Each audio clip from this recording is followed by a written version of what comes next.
Bonjour, donc nous allons passer sur la démo de déploiement Sapana.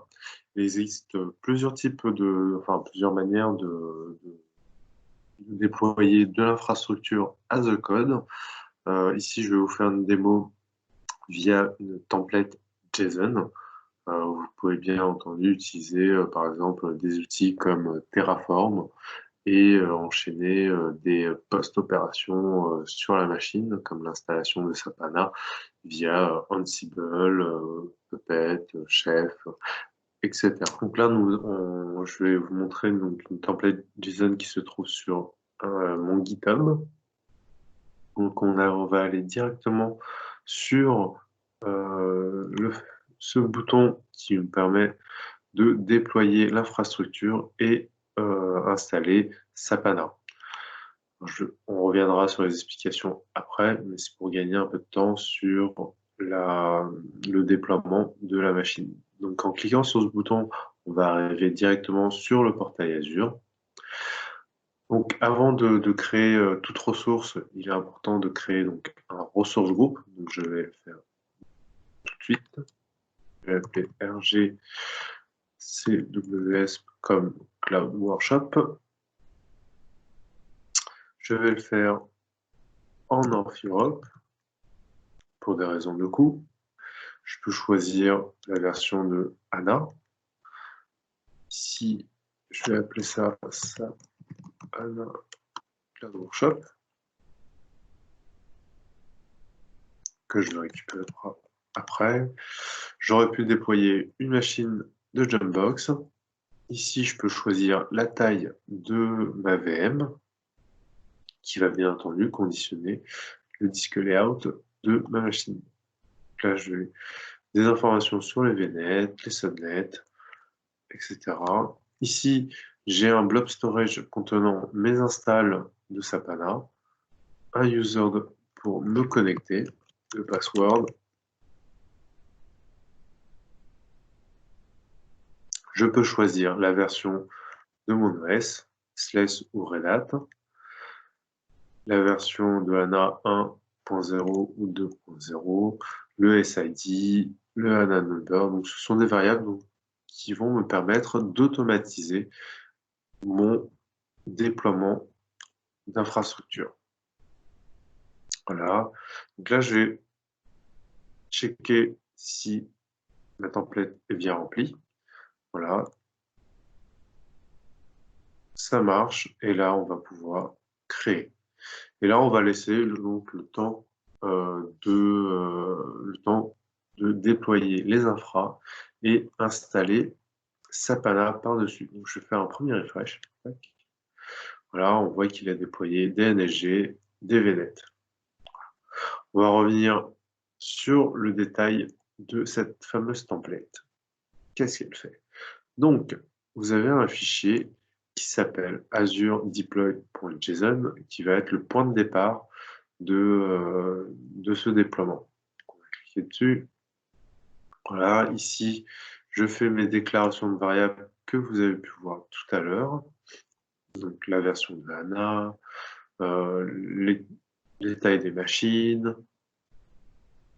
Voilà, un certain nombre de variables que je demande à l'utilisateur de pré-remplir pour pouvoir faciliter mon déploiement. Donc, je descends un peu. Ici, je commence à créer mes ressources. Donc là, je commence par la création des NSG, là, Network Security Group, là on le voit ici. Tac. Donc, ici, par exemple, ici, j'ai le NSG SQL Name. Donc, j'ai créé une règle pour mon NSG. Donc là, je vais juste ouvrir les ports nécessaires pour que Sapana puisse fonctionner correctement. Donc ces ports, je les ai récupérés du guide d'install Sapana. C'est pour ça que je me base sur des tranches. bien entendu, dans un déploiement pour la prod, pour un client spécifique, bien entendu, ces ports vont être beaucoup plus ciblés par rapport aux règles de firewall de l'entreprise. Donc là, je descends un peu. Je crée ici les VNet, les subnets. Et enfin, rappelez-vous, pour chaque taille de machine, on a un disque layout précis. Donc, pour faciliter la construction de mon template, j'ai établi des groupes de taille de machines ayant le même disque layout. Ensuite, je récupère les variables que je vais réinjecter dans le fichier JSON suivant. Voilà. Donc là, je vais remonter. Donc là, j'ai créé ma base côté sur entre les VNet, etc. et les NSG. Et je vais aller sur le dossier VM. Je vais prendre un small puisque tout à l'heure j'ai créé une petite machine de 192 Go de RAM. Ici, je vais construire, alors là je rappelle les variables bien entendu, et ensuite au niveau des ressources, je vais commencer à créer mes disques et mes VM. Donc là je suis encore dans la création des variables. Et ici, je donne le disque layout de mes machines. Voilà. Je descends un peu. Là, je demande de créer un auto-shutdown. Comme ça, je suis sûr que mes machines s'arrêteront, peu importe ce qui se passe, et j'arrêterai de payer. C'est l'avantage du pay as you go. Ici, je demande de créer une IP fixe ou dynamique. Voilà, je demande une IP publique ou pas. Et là, je crée mes disques. Donc là, j'ai le disque shared qui va se créer, le disque SAP, le disque backup, etc. Le disque data. Voilà, comme c'est une machine de test, vous verrez que le disque data et le disque load peuvent se retrouver sur le même stripe de disque. Voilà. Ici, je crée mon AV87 et je rattache mes disques à la VM que je vais créer. Voilà. Et enfin, si on descend encore un tout petit peu, là, on rattache les disques. Et si on descend à la fin du script, on a ce fameux script extension qui vous permet au final de pouvoir créer, implémenter du code à la fin du déploiement de la machine. Vous allez pouvoir agir à l'intérieur de la machine. Donc là, je vais lancer une commande qui va me permettre de lancer un fichier bash avec du code Linux qui va nous permettre de lancer l'installation et le striping des disques, par exemple, après avoir provisionné ma VM Linux. Donc ici, je vous montre comment on récupère les variables qu'on a déclarées dans le fichier JSON pour pouvoir les utiliser dans le fichier bash. Donc là, je vais pouvoir récupérer, par exemple, le nom de l'utilisateur, donc le fameux test user, son mot de passe, le SID qu'on a demandé, le ANA number, etc. etc.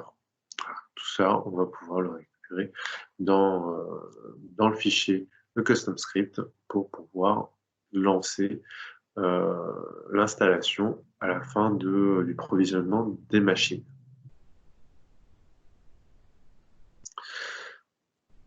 Donc maintenant, que fait ce script?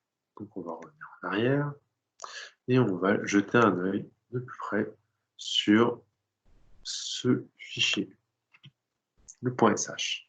Donc ici, c'est la manière de récupérer les variables du template JSON pour le fichier bash. Donc, je récupère le ANA number, le SID, le user, le password, etc. Et ensuite, j'enchaîne avec les installations des prérequis. Exemple, si c'est du Red Hat, alors tu me lances toutes ces installations prérequis imposés par les SATnotes. Et si c'est pas du Red Hat, c'est forcément du Sud, puisqu'on est dans un case où on parle de Sapana. Donc on va installer un certain nombre de prérequis côté SUSE. Enfin, j'en profite également pour installer des outils qui me serviront par la suite, comme AZCopy. Par exemple, je vais pouvoir déplacer des backups dans un blob storage. Ah, ici, ces quelques lignes sont importantes, puisque, rappelez-vous, sur les machines, sur chaque machine, le disque temporaire est rattaché à cette machine.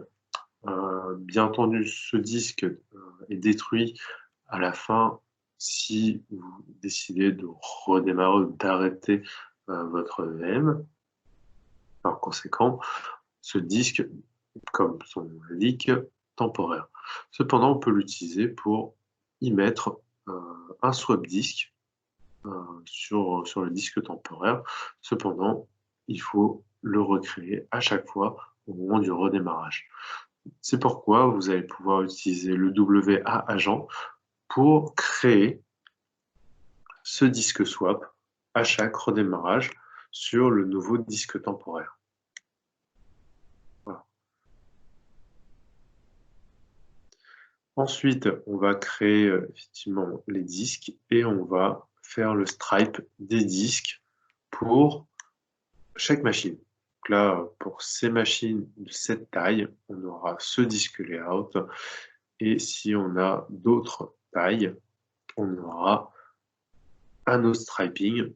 Surtout, par exemple, pour une très grosse machine, on aura un autre striping spécifique, puisqu'on aura un disque layout différent. Alors, je rappelle qu'on stripe les disques pour multiplier les IOPS et donc atteindre les KPI imposés par SAP sur le disque /analog et le disque /anadata.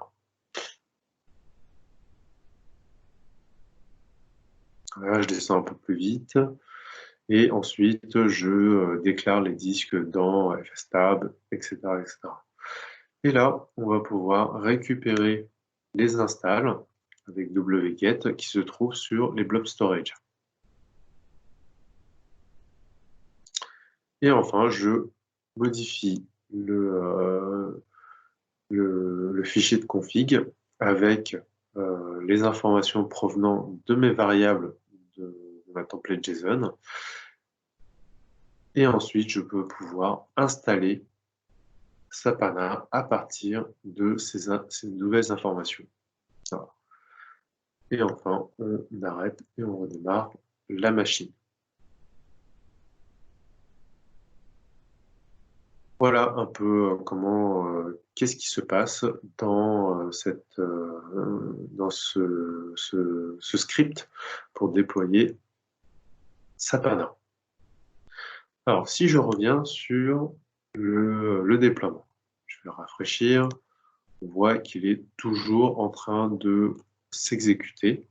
Et si on regarde un peu en détail ce qui se passe et ce qui a été créé, on voit que ici, les disques qu'on a déclarés ont été créés, l'IP public également, voilà, le network interface aussi, La machine virtuelle également. Et là, on est en train de déployer ou faire exécuter, en train d'exécuter le script pour installer Sapana. Voilà. Donc on va revenir également en arrière. On va voir combien de temps ça a mis. Donc on va aller dans Operation Detail. Voilà, ça fait 11 minutes que ça tourne. On va donc laisser tourner un peu. Voilà, donc notre déploiement s'est terminé avec succès. Et donc, on va regarder un peu le détail. Voilà. Ici, vous voyez que tout à l'heure, c'était en cours d'exécution. Maintenant, c'est fini. On va pouvoir aller jeter un œil sur le temps. Donc, ça a mis 23 minutes et 30 secondes. On va regarder vite fait ce qui a été déployé. Voilà. Donc, le script extension s'est terminé avec succès. Donc, on va aller jeter un œil et voir sur le ressource group ce qui s'est passé. Sur le ressource group, ce qu'on voit, c'est que, effectivement, on a créé les disques, etc., ainsi que les IP. Et ici, on voit la VM.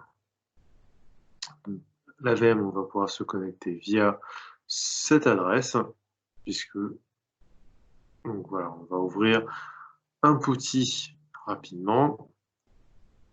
J'ai pré-rempli l'adresse de la machine.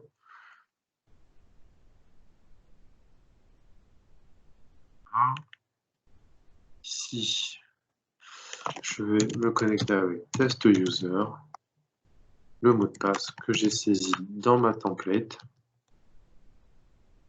Voilà, donc je suis connecté à la machine, je fais un top et on va aller vérifier que Anna tourne correctement. Donc là, ce qu'on voit, c'est que HDB Index Server est en route, ainsi que les autres process HDB. Voilà, donc en 23 minutes, on a une machine ANA dispo, prête à l'usage pour un POC, un test, par exemple test de la fonctionnalité géospatiale, par exemple. Et si jamais le POC ou le test n'est pas concluant, on va pouvoir détruire la machine et ainsi on n'aura payé que le temps de la machine uniquement. Donc là, je vais aller sur mon ressource group et le détruire proprement.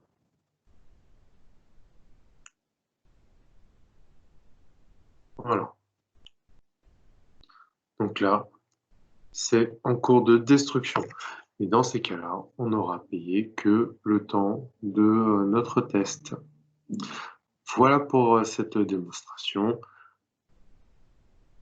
Merci pour avoir pris le temps d'écouter cette session. Merci, au revoir.